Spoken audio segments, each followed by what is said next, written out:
باپ اور بیٹے اور روح القدس کے نام میں آمین۔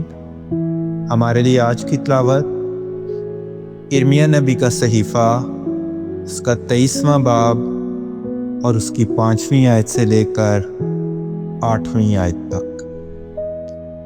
دیکھ، یوں خداوند کا فرمان ہے، وہ دن آتے ہیں جن میں داؤد کے لیے ایک صادق قومپل پیدا کروں گا، جو بادشاہ ہو کر سلطنت کرے گا۔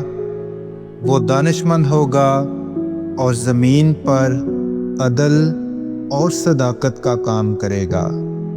اسی کے ایام میں یہودا نجات پائے گا اور اسرائیل اطمینان سے سکونت کرے گا، اور جس نام سے وہ پکارا جائے گا وہ یہ ہوگا کہ خداوند ہماری صداقت۔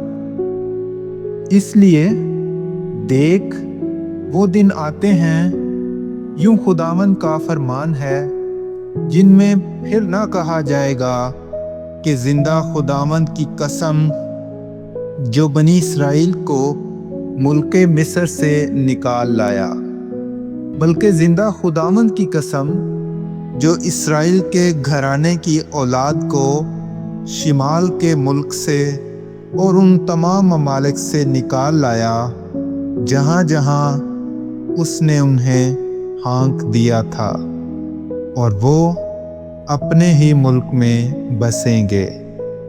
کلام اقدس کا پڑھا اور سنا جانا ہم سب کے لیے باعث برکت ہو۔